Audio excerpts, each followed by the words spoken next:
Hello, friends. Welcome back to English Classes Online. My name is Benjamin, and in today's video, we are going to look at use of English past questions and answers, JAMB 2022.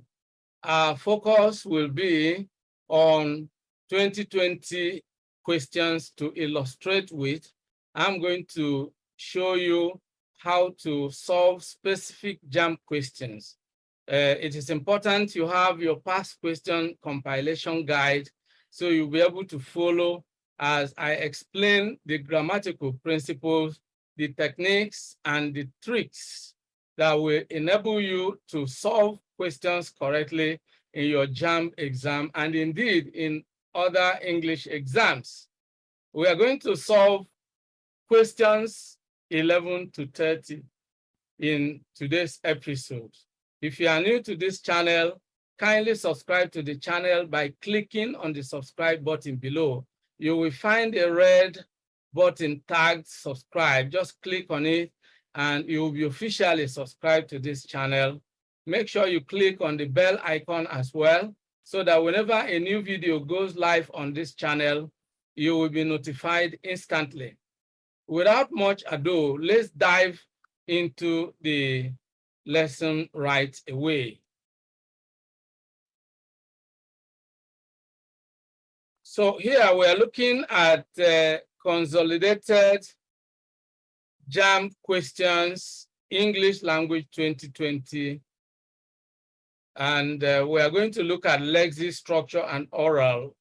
But today we will restrict ourselves to lexis and structure questions. If you check the description section of this channel, you will find a video I have uploaded on how to answer questions on the oral forms in the JAMB exam. So now let's look at this. The first segment here, the instruction is as follows. In each of questions 11 to 20, choose the option that best completes the gap or gaps, all right? So we are going to take this one by one, all right? Question number 11. I shall find the time for my dash when I get dash. You see, what you are being asked to do here is to choose the right option that will fill each gap. And then when you look at past time is incorrect. Past time cannot fit in here. I shall find time for my past time. No, past time has to do with the past. So that's not the meaning intended. Past time is also not correct. And here also, this same past time is not correct. The right option is D, all right? And that is past time. So when you look at past time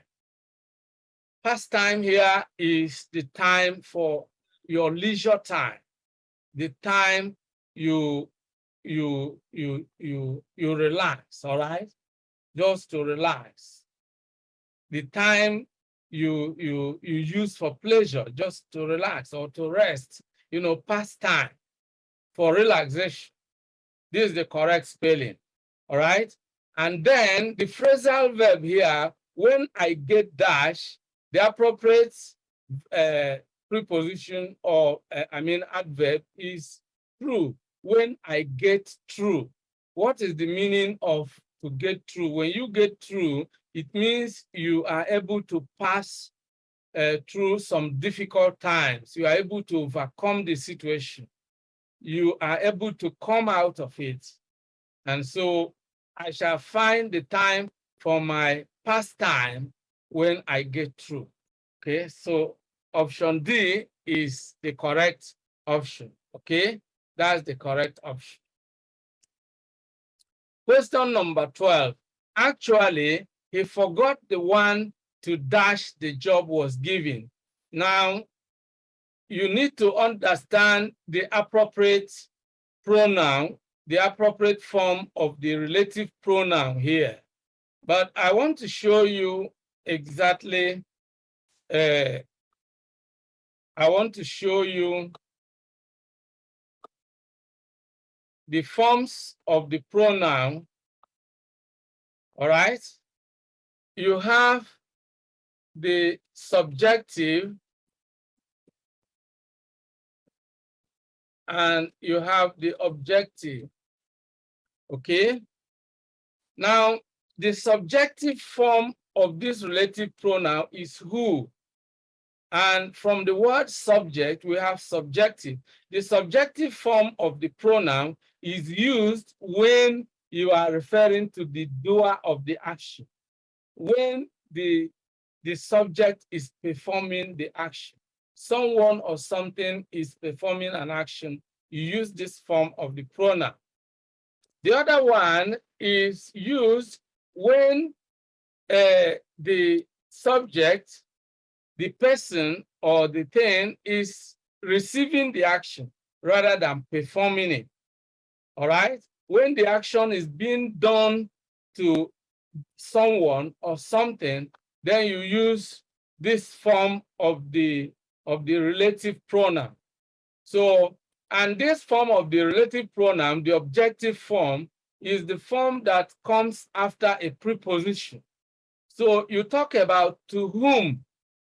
Now, there is this common biblical quotation, to whom much is given, much is expected. To whom, not to who, all right? To whom. So whom comes after, you know, a preposition, right?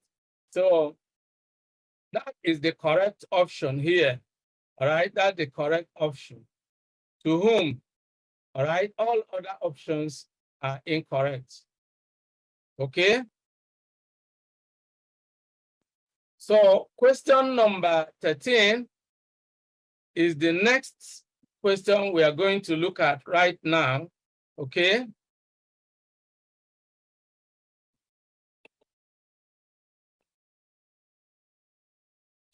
After so many trials, the experiment dash. A, paid up, no. You can pay up your debt. That's a different thing. But an experiment cannot pay up because it's a person that can pay something up. Then pay for, all right, is also, you know, a phrasal verb that cannot be used for experiment. Paid out cannot also go. The appropriate option is paid off. Paid off. And so if something pays off, it means it succeeded. I mean, it succeeds. If it pays off, it succeeds. All right? It means that you achieve your goal. It gives you the required profit. You achieve your goal in the process. After so many trials, the experiment paid off. That's the appropriate option. So let's go to question number 14. Every programming language and software package dash limitations. Now, the rule of concord comes into play here. If you check the description box, you will find some videos I have uploaded that discuss the rules of concord. There are 25 rules of concord discussed in the videos I have uploaded. That will give you a clearer view and, you know, complete understanding of what rules of concord are all about and how to apply them. But today, let's look at how we can apply this, all right? Now, I want to show you the rules that apply here. The first rule of concord here is the rule which states that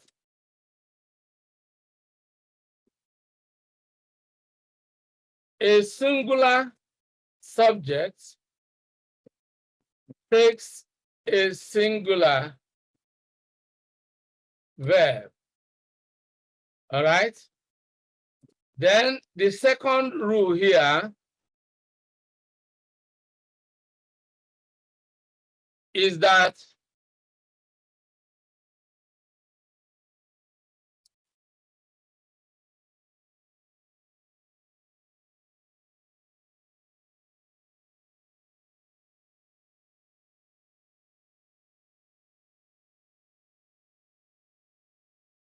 a pronoun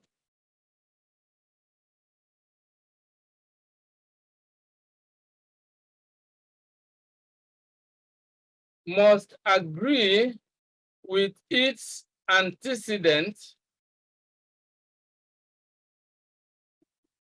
in terms of number,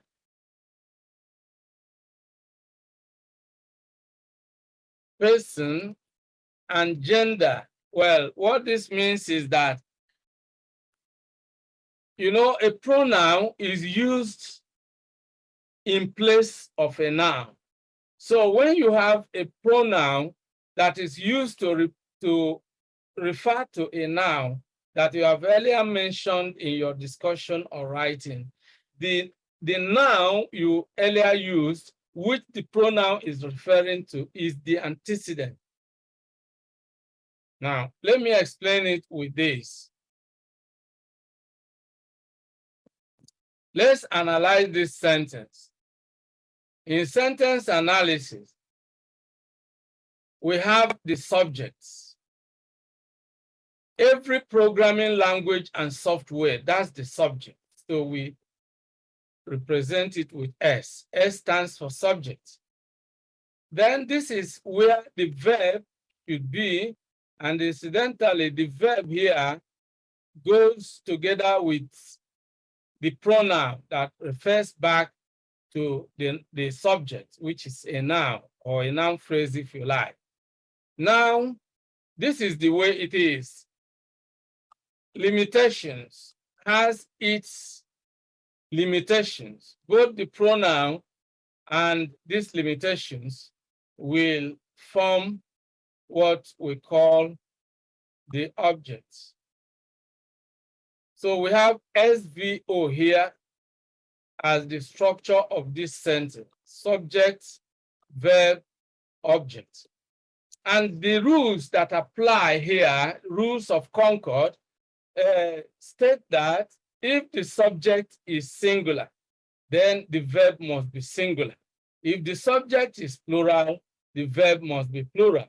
Now let's look at the subject here. Every programming language and software package, even though you may look at it as a compound subject, yet it refers to one thing. Both the programming language and the software package mean the same thing. They come in the same package. And so you are looking at a singular subject here. And because it's a singular subject, it requires a singular verb. When you look at have is a plural verb, so it doesn't apply. This have also is a plural verb. Has is the singular verb, and this is the correct, because the pronoun should also be singular. Since the subject is singular, which is the antecedent, and that brings us to the second rule. A pronoun must agree with its antecedent in terms of number, person, and gender.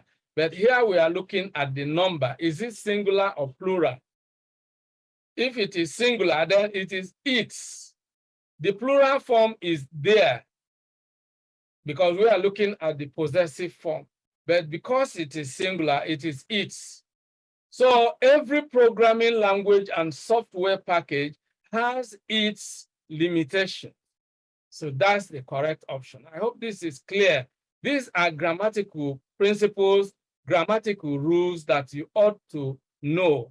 And when you master them, then you answer questions correctly in every English exam that you sit, because you have mastered this aspect of English grammar that enables you to become proficient in the use of English. And by the way, JAMB is about use of English. Can you use English correctly? You can only use English correctly if you understand the rules of English, all right? So I will be showing you this one by one. Let's undo this. We go to the next question, which will be question number 15.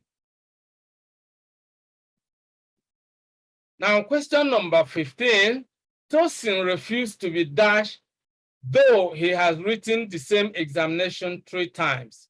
Now, if you fail an exam 2 times, or you are made to write the same exam 3 times, you are bound to be frustrated.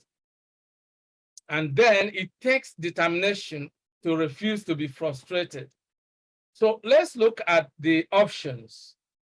A, sad, no. Sad is not the correct option because, of course, if you have to write the same exam 3 times, you are likely to be sad, all right?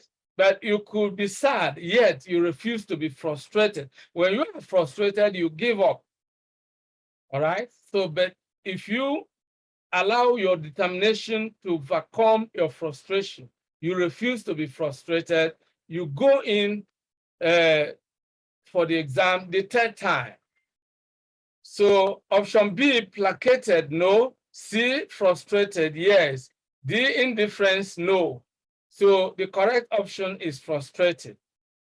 So let's go to question number 16. All right. All right. Adobe is contemptuous dash dishonest people. Now we are going to look for the appropriate preposition that will collocate with contemptuous. Now, if you check the description section, you are going to find a video, or indeed, if you search through the channel, you browse through the channel, you will find a video or some videos I've uploaded that actually explain how to answer questions on collocations. Now, what is collocation? It's a grammatical principle which refers to a group of 2 or more words that tend to be used together in English. As human beings keep company with one another, so also English words keep company. They tend to be used together. Certain words agree together. Let me give you an example of collocation. It may not be with between, we are looking at the collocation between adjective and preposition. Certain prepositions collocate with certain adjectives, but also certain verbs collocate with certain nouns. For example, let me give you a very simple example of collocation. Look at the verb. Look at certain verb here, and then look at certain nouns here. The verb eat. When the verb eat is mentioned, what comes to your mind? Food, of course. That's quite correct. You eat food. So the verb eat collocates with food. A second example, the verb drink. What picture does it create in your mind when the verb drink is mentioned? What comes to your mind is water, for example, because you drink what? Water, all right? Water. Now, it will be incorrect to say you want to eat water, right? It does not collocate with water. And it will be incorrect to say you want to drink food. I mean, so that is just the simplest way to explain collocation. Certain words collocate with certain other words in English. And so here we are looking at an adjective and the preposition it collocates with. Now, the adjective contemptuous collocates with of, of. So in this case, Adobe is contemptuous of dishonest people. When you are contemptuous of something, you have contempt, you have disdain, you hate it, you have no respect for them. Which means Adobe has no respect for dishonest people. She is contemptuous of dishonest people. So the right option here is the contemptuous of. All right? So let's now move on to question number 17. Let's undo this. We are dashed to receive your letter and to know that you are dashed. All right? So we look at option A, happy. Yes, can fit in here. You can say we are happy to receive your letter. That's simple enough. We are happy to receive your letter. And to know that you are dashed. Let's look at the second aspect here, that you are in good health. Beautiful. This option A is correct. All right, option A is correct. So let me use something to indicate it. So option A is correct. Option B, we are grateful to receive your letter and to know that you are sound. No. C, we are pleased to receive your letter and to know that you are all well. No, this doesn't fit in, especially the second aspect, because you are talking directly to the sender of the letter. And so you are looking at an individual. And so the question of all doesn't come in here. You are referring to the sender and probably his family or other members of his organization. That's a different thing, but you are addressing the sender directly. So option A fits in quite correctly. Option D, we are appreciative. You cannot say we are appreciative to, well, appreciative of, well, appreciative to receive your letter and to know that you are swimming in good health doesn't fit in. So the correct option is A. We are happy to receive your letter and to know that you are in good health. So that's quite correct. Now we move on to question number 18.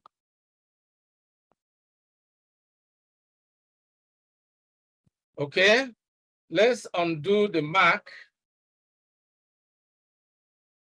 Sorry. Okay. We are all hungry. We dash anything to eat since morning. Option A, didn't have anything to eat since morning, doesn't fit in. All right, didn't have anything to eat in the morning. You know, when you use the simple past tense, you are referring to a past action that was done and dusted at a given point in the time past, all right? But when you are looking at a duration of time, since morning, it only goes with the present perfect tense. I'm going to show this to you. Option B, hadn't had, can only be correct if we are referring to two actions in the past and we are referring to the first one that was completed before the next one. If you say, well, we hadn't eaten our breakfast before we left home, you see two actions, eating breakfast and leaving home. We hadn't eaten, which means then before we left home. That is where you can use this hadn't had. We hadn't had. But option C is the correct option. We haven't had anything to eat since morning. We haven't had anything to eat since morning. That's the correct option. Option D is incorrect. We never had. We never had refers to a specific action, not the duration. All right? So let's now move on to question number 19.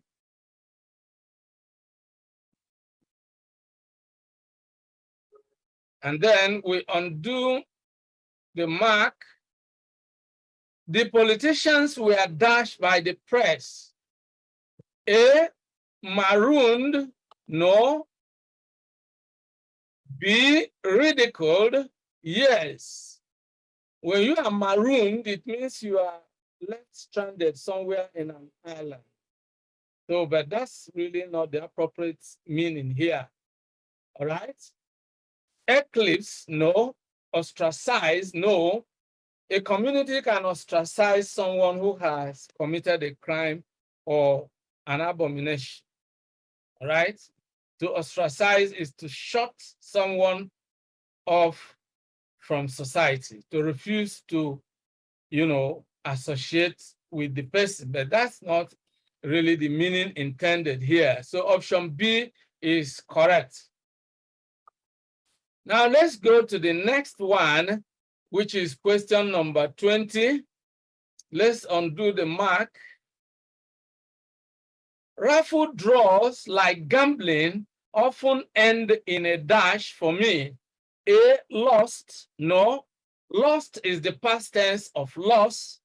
And what is intended, if you have an indefinite article, then what follows must be a noun.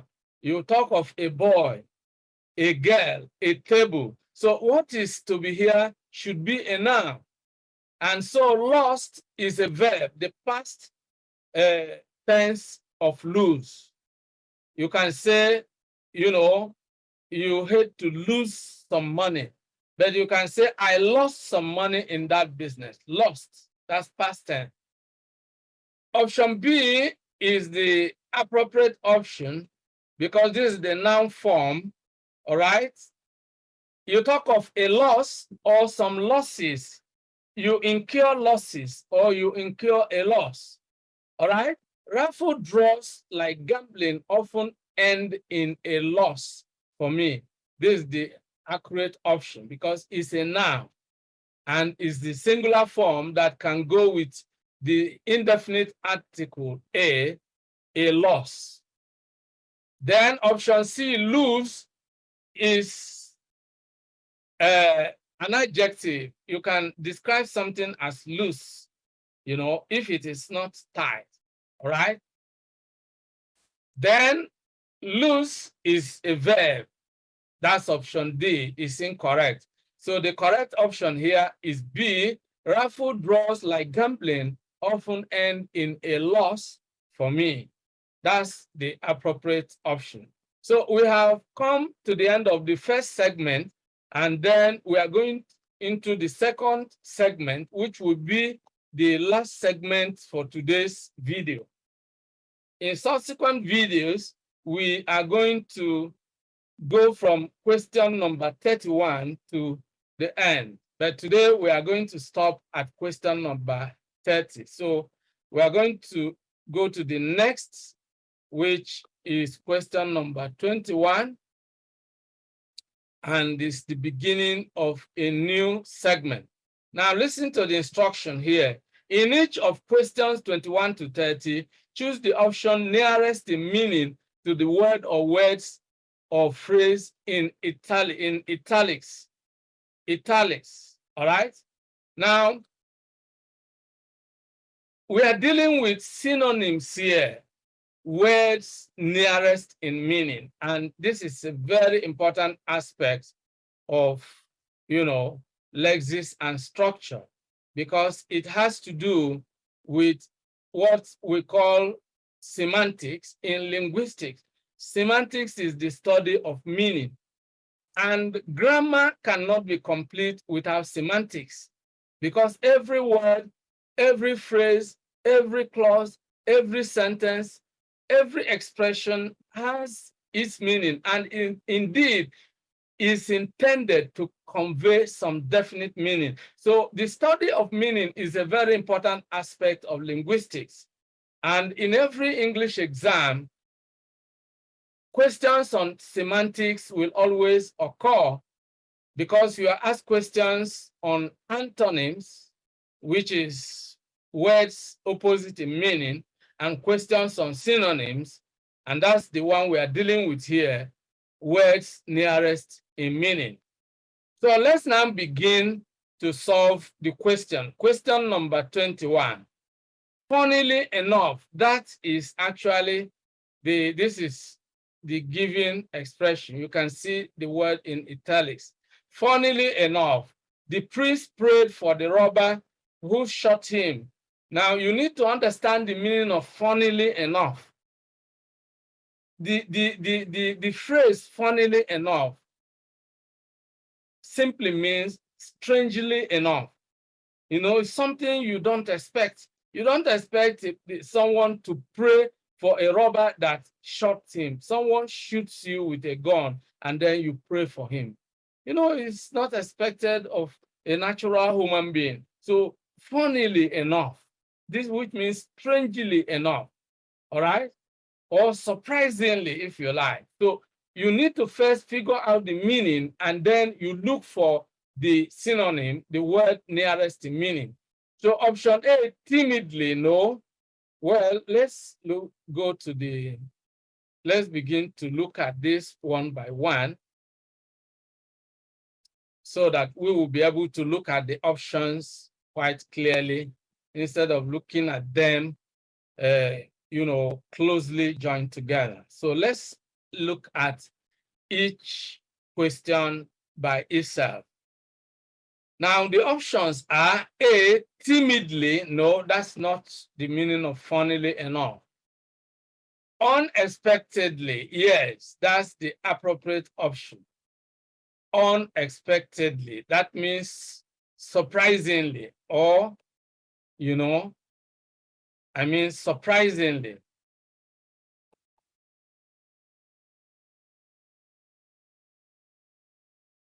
That's the correct option. Disappointingly, no. Fearlessly, no. The correct option is unexpectedly. And when you put it in that gap, it can replace that phrase beautifully. You can remove funnily enough and you put unexpectedly. The priest prayed for the robber who shot him. You don't expect someone to pray for someone who has shot him, but unexpectedly, that's quite correct in that context. So we are now moving to question number 22. Let's undo the mark, the previous mark, so it doesn't confuse us. Question number 22. The school's badge is the insignia of office for all the prefects in the school. So we are looking at the word insignia, all right? Now, the word insignia is a sign or a symbol of something, all right? Symbol of office, if you like. So we are looking at the options. Option A is power. Can you say the school's badge is the power of office? No. B, symbol, yes, is the symbol of office. Seal, no. Recognition, no. All right, so the appropriate option is symbol. All right.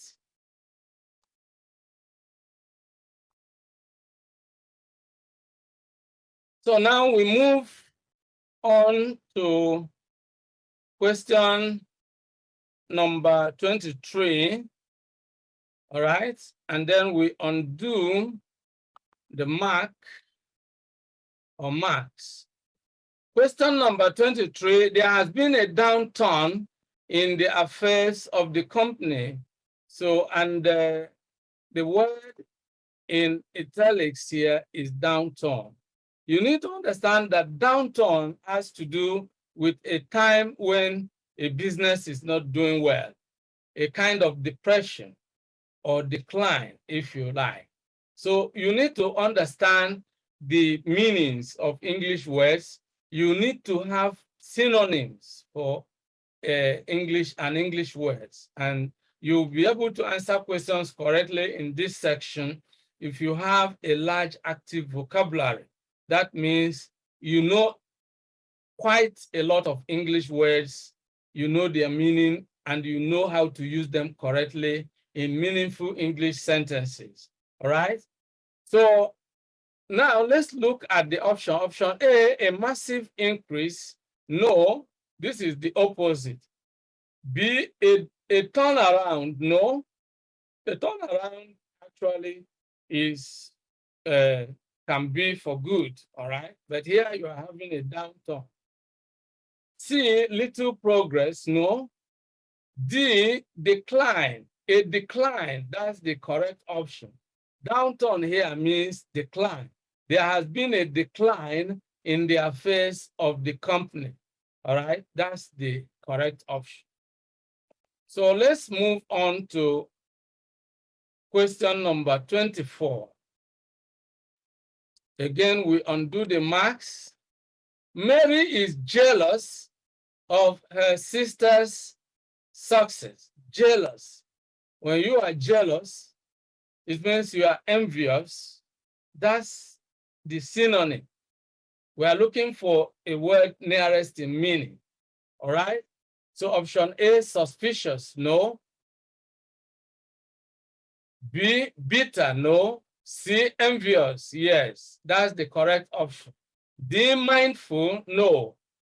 The correct option is envious, and you can use it to replace jealous here. Mary is envious of her sister's success. All right? Question number 25. In some parts of India, people are ostracized simply because of their ancestry. When you are ostracized, you are shut off from society. Nobody wants to do anything with you. You are just left to be on your own. All right? So option A, abandoned. Don't forget that the word we are looking for, the synonym, is ostracized. Abandoned, no. Shut off from society, yes. That is the phrase that can replace ostracized. That's the word, the phrase nearest in meaning to that word. Refused education, no. That's option C. Rendered unhappy, no. So the appropriate or correct option is B. In some parts of India, people are shut off from society simply because of their ancestry. All right? It happens in some other parts of the world, right? Okay, so let's move on to question number 26.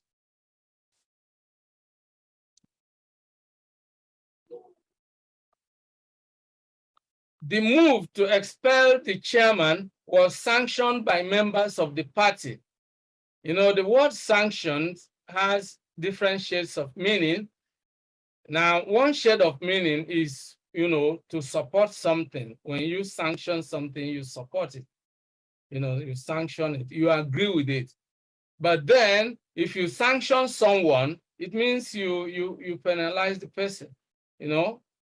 So when you sanction someone, then you take disciplinary action against them. But if you sanction something, then you support it. You can sanction a move. The move to expel the chairman was supported. The appropriate option is C, supported. Unleashed, no. Opposed, no. Initiated, no. All right? So let's move on to number 27. The chairman advised the participants to follow convention, all right, in stating their points, all right? The word in italics here is convention, to follow convention. Convention has to do with something that is the norm, all right? Something that is the norm. That's the way things are done. That's the convention, all right? So we look at the options. Eloquence, no. Advice, no. Prudence, no. Tradition, yes. This is the nearest in meaning to convention. The chairman advised the participants to follow tradition in stating their points. That is a normal way that is acceptable to the organization, all right? And that is convention. So now question number 28. Adamu is rather meddlesome in dealing with his friends. The word in italics here is meddlesome. When you are meddlesome, it means you are quarrelsome. When you meddle in things, you enter something in a way that is offensive to other people. All right, so that is the meaning. Meddlesome. If you are meddlesome, you are quarrelsome. Option A, impertinent, no. Option B, intimidating, no. Option C, quarrelsome, yes. When you are meddlesome, you are quarrelsome. Option D, uncaring, no. Now, let's now go to the next question number 29, all right? I am here to write the penultimate paragraph of my essay. Something penultimate is, something that comes before the last. Something that comes before the last is penultimate. So the penultimate paragraph is the last but one. That option A is correct. The last but one of my, one paragraph. I am here to write the last but one paragraph of my essay. That's the paragraph before the last one, all right? Option B, third to the last, no. C, second, no. D, concluding, no. So we now go to the last, which is question number 30. All right.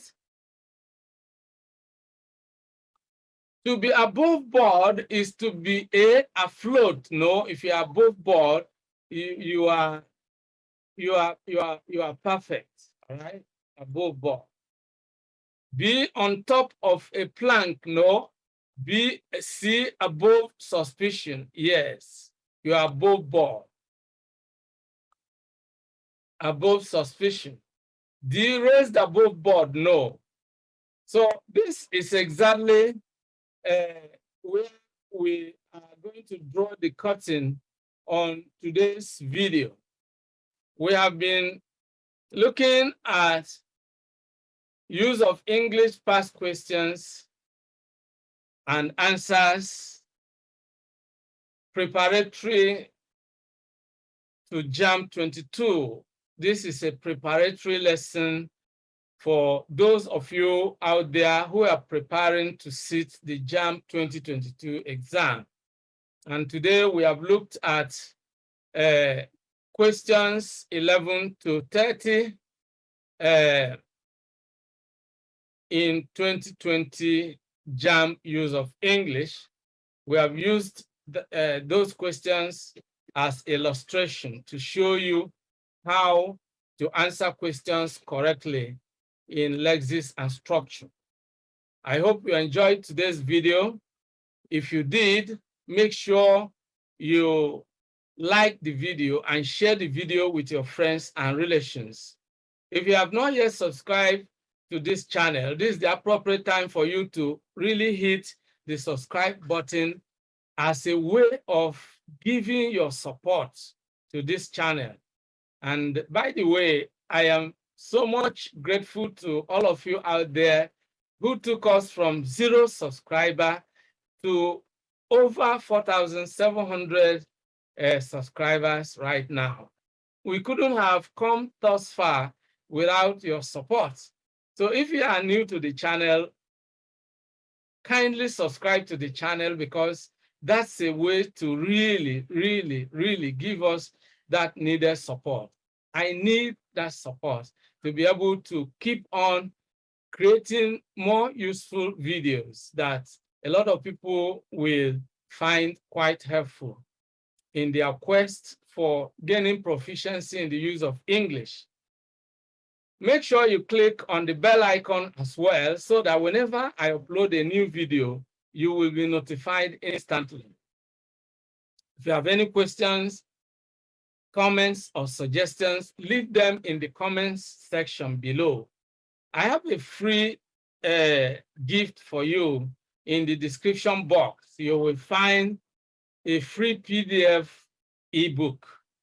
It's free of charge, and it teaches you details of the basic units of English grammar. If you're interested in English grammar, that PDF ebook will be useful to you. Then I have my ebook in that particular description section. You will find the link. It's titled Good Success in English. It is a complete package for effective English learning. If your goal is to gain proficiency in the use of English, you will find that ebook a great ally. All right, so if you're interested in getting it, click on the link in the description box and you'll be able to download the ebook for yourself. I would like you to visit our website on English Classes Online, www.englishclassesonline.com.ng. You will find the link also in the description section. There are related videos that will help you to prepare adequately for your JAMB Use of English exam. And you will find them right on this channel. This is an English teaching channel, and we use this channel also to teach you aspects of content creation, because language is a very powerful tool for creating content.